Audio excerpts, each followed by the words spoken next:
She walked into the room a few minutes ago, looked at you, and slowly closed her eyes. You probably didn't look up, and that was her telling you something she has no other way to say. I'm Dr. Nora Vance, 30 years in feline practice, and the question I get more than any other is not about food or litter or scratching. It's some version of, does she actually like me? Owners ask it half as a joke, and they wait very carefully for the answer. So, let me give you the real answer, which is better than the joke deserves. Cats do choose a person. It is not evenly distributed across a household. It is rarely the person who feeds her, and it is not subtle once you know what you're looking at.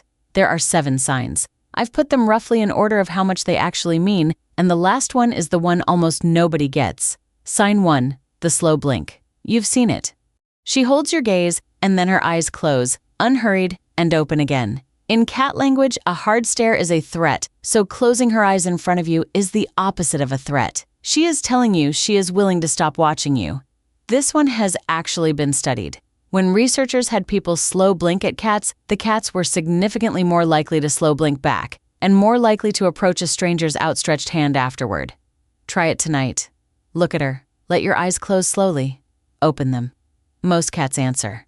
Sign 2, the tail. Watch how she enters a room you're in. A tail carried straight up, often with a small hook at the top like a question mark, is a greeting she reserves for company she's glad to see.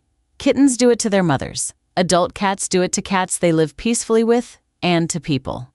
A low tail, a tail held out straight behind her, a tail that stays down as she passes you, is a cat who is fine, but not greeting you.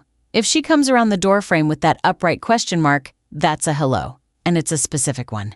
Sign 3, the headbutt. She pushes her forehead or the side of her face into your hand, your shin, your book. Owners read this as asking to be petted, and sometimes it is. But there are scent glands on a cat's cheeks, temples, and chin, and what she is doing is depositing her scent on you. Cats in a stable group do this to each other constantly, and it builds what's called a colony scent, a shared smell that marks who belongs. When she headbutts you, she is not requesting attention. She is writing you into the family. If she does this to you and not to your partner, you already know which one of you got picked.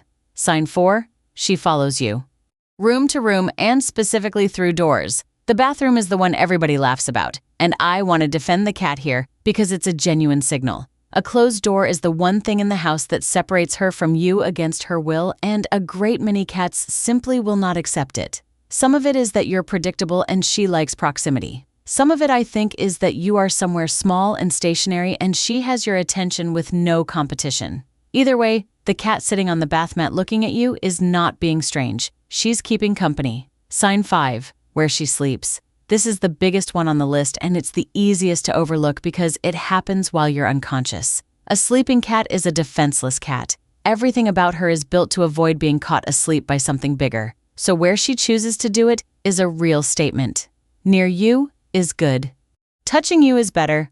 Against your back or between your knees or in the crook behind your legs is a cat who has decided you are not a risk she needs to manage. And if she sleeps with her back turned to you, that's not indifference. That's the highest version of it. She's letting you watch the direction she can't.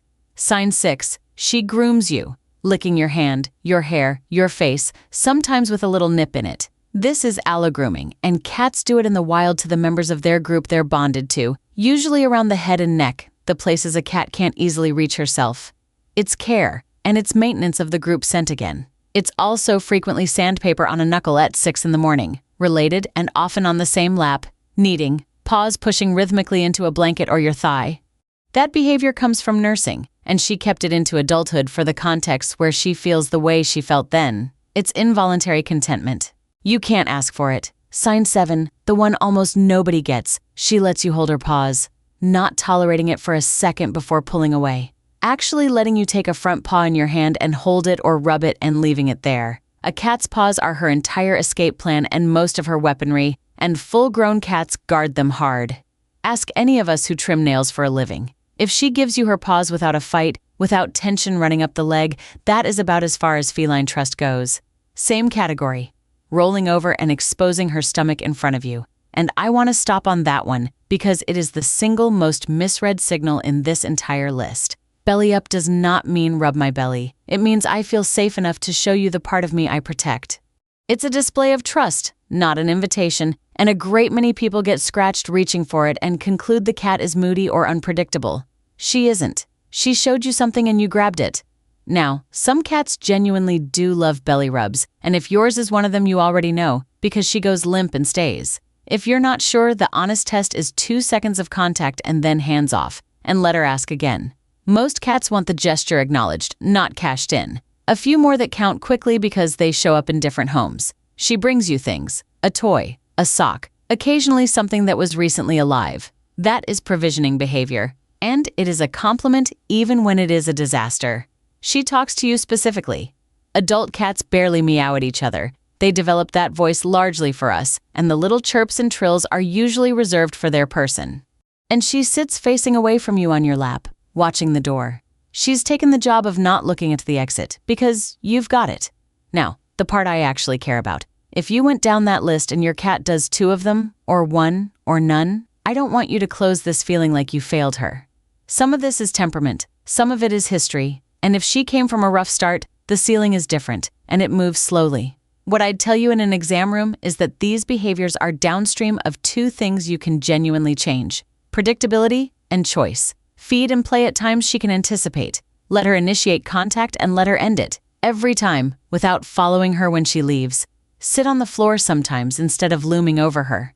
Cats give trust to people who are boring in the specific ways that make a room feel safe. And one thing tonight, if you do nothing else. Next time she looks at you, don't reach. Just look back and let your eyes close, slowly, and open them. Watch what she does. A lot of you are going to be surprised by how fast she answers. One last note, and I mean this clinically, not sentimentally. A cat who suddenly stops doing the things on this list is telling you something too. A cat who always slept against you and now sleeps alone, who stops greeting you at the door, who stops grooming and starts hiding, is very often a cat who hurts somewhere. Behavior is the first place feline pain shows up and the last place we think to look for it. If the affection switched off and nothing in the house changed, that's not her going cold on you. That's a reason to have her looked at.